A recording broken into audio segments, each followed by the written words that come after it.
Welcome to the Straight Out of Home Video podcast, part of the Geeky Waffle Network.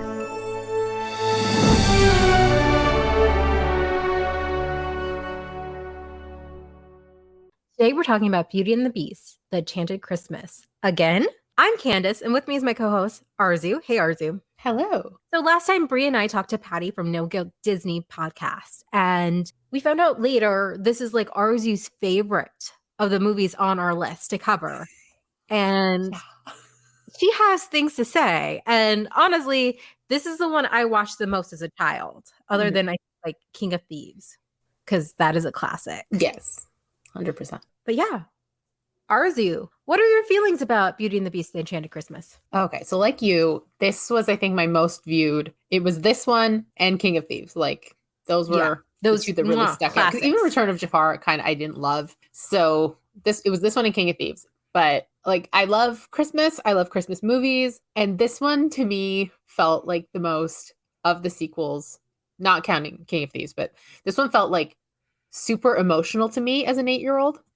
Mm-hmm. I was like, there is romantic angst in this movie. Like, if anybody wants to know why I am the way I am, we can point directly at Beauty and the Beast and then point further at Beauty and the Beast, the Enchanted Christmas, because, oof, the romantic drama in this one. And like, there's that, the music, which I think holds up. Mm-hmm. As long as there's Christmas, is a bop. It is truly a bop. The pipe organ song, maybe not so much, but the rest of them. It's Tim Curry. It's Tim Curry, who we love, who is a legend, but like maybe the song doesn't hold up. But I don't know. I just absolutely love this movie. And like when I, became a waffle and found out about this series and I was like, ooh, Enchanted Christmas. Of course it was already gone. But I am so glad we're talking about this again. This one, I just feel like even Disney understands its importance, because we talked about this in that episode too, is like, this is represented in the parks, unlike any other sequel. Like, Pocahontas is still with John Smith in Fantasmic at the end. There is no John Rolfe. John Rolfe does not exist. So like, there's no Melody, Ariel and Eric's daughter in the parks or anything, even though I've heard like kids ask like Ariel before, and like she'll be like, oh, she's at school with other fishes, something cute like that. Aww. But this movie, Belle is in her Christmas dress, the red one. Which, if they ever make it in my size, somebody please let me know. Yes, I think they have it on sale for kids, little girls. We used to carry them at the Disney store. It was like the deluxe costume for Christmas. Ooh. Yeah, so you can meet her in her Christmas outfit at Epcot, which I totally, like, I didn't meet her, but I saw her in it, and I was like, oh my God, I'm an adult. Was it glorious up close? It was beautiful. It had so many ruffles. And it was like, it had like gold thread too, so it like shimmered. So it was just beautiful. And Belle looked lovely. I'm not gonna say that, but like Belle looked lovely there, because that was Belle. Yes. And so she's in the Christmas parade when you do Mickey's Very Merry Christmas, and when you go to Be Our Guest during Christmas time, which is amazing. So Goals. Outside they have like the windows, when they're not really windows, but they're windows, but they have the snow falling. They have the Christmas tree up, and Angelica, played by Bernadette Peters in this movie, she's a Christmas angel. That's what she turns into, like all the servants. But she's on top of the Christmas tree. Okay, so I will be coming to Florida for Christmas purely to see this, because I cannot overstate how much I love this movie. It's just very interesting, like, all this is in the parks, because it's so easy. And I think too, the generation it came out, like, it came out in 1998, like right in the middle of all of these, of 1997. 1997. There we go. Even better. So all of these Disney movies that we see like represented in the parks and stuff, this came out at the same time as all of these. And granted, it was a sequel, but consider who is the generation currently going to the park, who is the generation that's starting to have kids and taking them to the park. Like, I feel like, I don't want to speak for everybody, I can't, but I feel like we remember this about on par with the other movies that came out back then. Yeah, definitely. Especially if you were a Beauty and the Beast fan, and especially if you had parents who were buying you the VHSs to keep you quiet for a few hours. honestly. Like I love that this has such a presence No, in I the park. remember like dancing around the living room with my sister as long as it's Christmas, Yeah. like watching it at night, like in nightgowns, just swirling around, just being so Oh, like, happy memories with that because it was Beauty and the Beast. That was like our jam.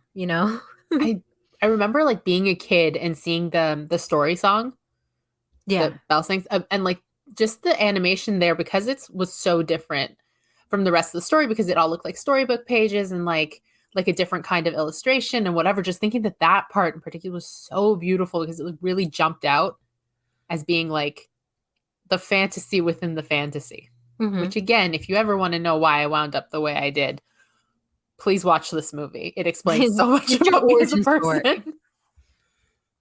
So we watched the other Belle's Magical World, Yes. which was actually like 3 episodes of a failed TV series. Yeah. And we talked about this before about like how it seems like the Beast is just like learning the same lessons over and over again.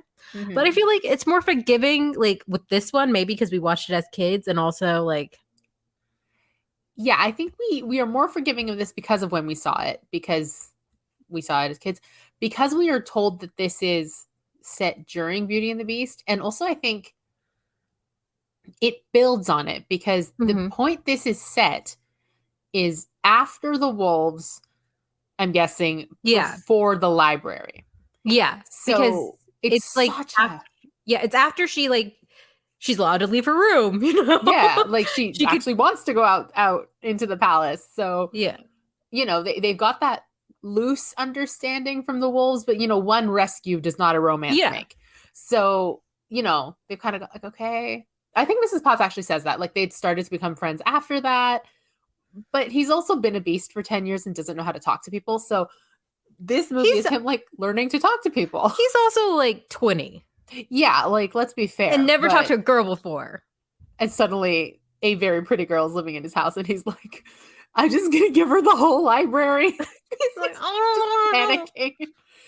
Yeah, But because the something there with the bird scene, it's snowing. So you can really Mhm. see like that happening in January. Yeah. And then him giving her the library like end of For January, February. Valentine's Day. Oh, the Valentine's Day gift. That's what it is. That's why he Yeah. wants to do something for her. Like, why today? Because it's Valentine's Day. Yeah, because it was snowing during the wolf scene too. So we could say that was like late November, Yeah. right? Oh, look at us. We got the timeline all figured It out, doesn't even have to be late November because the It could Beauty be and the early Beast December. Enchanted Christmas kicks off on Christmas Eve. Oh, that's true. So Yeah. it could be any time in December. Yeah. What? Yeah, because Belle like leaves her father's house and goes to the castle in autumn because we see Yeah. all the leaves. So let's say she's there for a couple weeks in between the wolf fight and Christmas Eve. So she gets to the Beast house on like December 1st. She's there for a few weeks. They're not really gelling, and then Christmas. No, because wait. The wolf fight happens right away. Yeah, the wolf fight happens. Yeah, the wolf fight happens like right away because it's right after Be Our Guest. And they're like, don't go to the Yes, West it's like Wing. And then 24 she like hours. abandons Cogsworth and But it Lumiere. could still start snowing then. Yeah, And then like and between the wolves and Christmas, like we yeah, can still give and it 3 the weeks. beast got to get better because he got injured because Belle ran into the wolves. Because the wolves bit him. Yeah. So by the time, and it's 17th century France, it's going to take him a while to like bounce back because polysporin isn't a thing. So by the time he's feeling okay and ready to try ice skating, it's Christmas Eve. Yep, exactly. There you go. It all worked. But I do think it kind of deepens the lesson. And maybe I'm reading too much into this, but that's what I do. Like when she goes down to get the log for the fire and she's talking about like making wishes and he's like, oh, is this what you wished for? I'm like, ouch, because even this is miserable. And like that hurt on like a story Beast, level. you're the one who did this to her. First of all, yes, you did this to her. So, like, second of all, it's like you did this to her, but you also realize that this is a prison that you are stuck in. Yeah. And like the pain and the angry sad boy. And do you see why this has informed so much of my personality? It explains so much. It explains so much. I think Aladdin explains a lot about me. The roguish charmer. Oh my god, yeah. There's a reason you like Flynn Rider so much. Exactly. But yeah, think it's also just nice to, you know, see your favorite characters celebrate Christmas. Yeah, I agree. And there's the cute not in credits, the end scene where we see like Prince Adam and like Belle, Out on the like, balcony, and he gives her a rose in a box, and like, yeah. And you see Chip like having a good time. He's human again, finally. if I think about Chip too hard, I get a headache because he looks 8. They've been furniture for 10 years. I don't know where Chip came from or what happened to his siblings. I just can't think about Chip too hard. I can't still think about the siblings. That's one good thing the live action thing did was not give him siblings. Because, not give him siblings and not give a specific time frame. Yeah, because like Mrs. Potts is like, go in the cupboard with your brothers and sisters. And I was like, Mrs. Potts got busy because there's like a dozen cups in there. We and never also, see Mr. Potts, but clearly Mr. Potts has got something going for him. Yeah. If they have that many kids. But also Mrs. Potts is like, I got a favorite. Because we never see her with any of the kids. All the children of the palace staff turned into teacups. Yeah. And she's just kind of taking them all in because their parents are like dressers Toilets? or spoons or something, and they can't take care of them. Yeah, it's just weird. Yeah. But yeah, it was nice to see, you know, Belle and Adam, like, you know, good as humans. Yeah. Like, a nice Christmas in their giant palace. Like, honestly, where do I sign up? The revolution hasn't started yet. There's no revolution in this continuity. Okay. I won't allow it. It's 1700s and they're gonna get it. They're gonna escape. They're gonna escape somewhere safe. Okay. Like Switzerland. I believe you. Maybe. It's not helpful. Or they go to England and Jane Porter is a descendant of theirs. And that's why to imagine the French monarchy running to England being totally okay with this. Yeah, I know. But they're just like, we are British. Hello. No, because there's that theory because in Tarzan, Jane has a tea set that looks like Mrs. Potts and Chips. Yeah. So who knows? As long as nothing happens to my precious babies. I just love them so much. Such a good movie. It's such a good movie. It's a classic. It's a classic. I watch that every year along with Mickey's Christmas Carol. And Muppets Christmas Carol. Yes. Yes. Muppets is newer to me, but the other two every year without fail. Oh no, Muppets. I've been watching since I saw that one in theaters. I remember because my mom's like, "Do you want to go in the daytime or the evening?" I'm like, "Evening, like a grown up." Aww.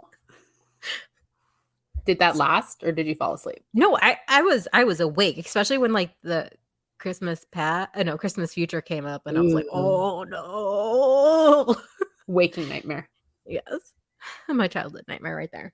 Anything else you would like to say about this amazing movie, Arezou, since this is your chance to shine? Watch it. Watch it. Okay, that's a good one. If you haven't seen it, watch it.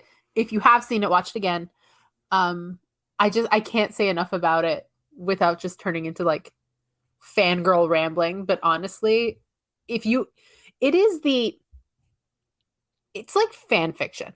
It's a Christmas AU with all of the angst, some fluff, like an antagonist that comes out of nowhere, but we needed it for the fan fiction. Yeah, that we never heard of before. Never heard of before and we'll never hear of again. Played by Tim Curry, who's chained to the basement as a giant organ, who doesn't want to be human again because he likes being the organ who the master listens to now. It's what we've got the beast punching through ice because Belle fell into the river. Like, independent woman over here, me, 100%. But at the same time, it's a little something to be said for a guy punching through the ice for you. So, yes. I'm just saying that we recorded our Snowden at the House of Mouse episode before this, even though it's coming out next week. No, in 2 weeks. We talked about Belle the Beast in that one too. Yeah. God, we got things to say about those two. You should definitely listen to that one because of just the sheer number of times I say the word monster. I have to beat this too. Okay. Well, you should subscribe definitely if you want to hear this kind of gold because it's unfiltered Christmas magic here at Straight Out of Home Video. Yes. This is what happens when you have millennials like grow up and realize like a lot of their tastes were like shaped by like Disney movies. Oh, anything I do, I'm like, oh, I wonder why I'm like this. You can probably trace it back to a Disney movie, and more often than not, you can trace it back to Beauty and the Beast in some Yeah. capacity. I don't even know where to go from there. All right, just really quick, since you didn't play this game last time. Oh, no, I Wait, didn't. what do you think the critic score was for this movie? 57%. 13%. Critics suck. Yeah. Well, there were only 8 reviews. Okay. Still. What do you think the audience score is? 70%. 55%. I hate everybody. Sorry. I give it 100%. No, I give it 95%. There's a couple awkward moments here and there, but 95% from me. Common Sense Media said it's far scarier than you might expect for a Disney holiday title. Well, yeah, that organ is no joke. No. But overall, yes, go watch it. We did a second episode about this specific movie because it's so freaking good. Damn right. And it's just the best way to start our holiday season recapping and reviewing. Because that's what it's going to be all of November and December. Happy holidays, everybody. Yes. And you can find us at thegeekywaffle.com, geeky_waffle on Twitter, The Geeky Waffle on Facebook, Instagram, Patreon, where you can find more about our inappropriate thoughts and things like that. Make sure to subscribe to get notified whenever we got a new episode. We hope you have a happily ever after until the organ in your basement decides it wants to stay an organ, and I don't know. Stop you from falling in love. Yeah, it's with your weird. monster boyfriend. It's so weird.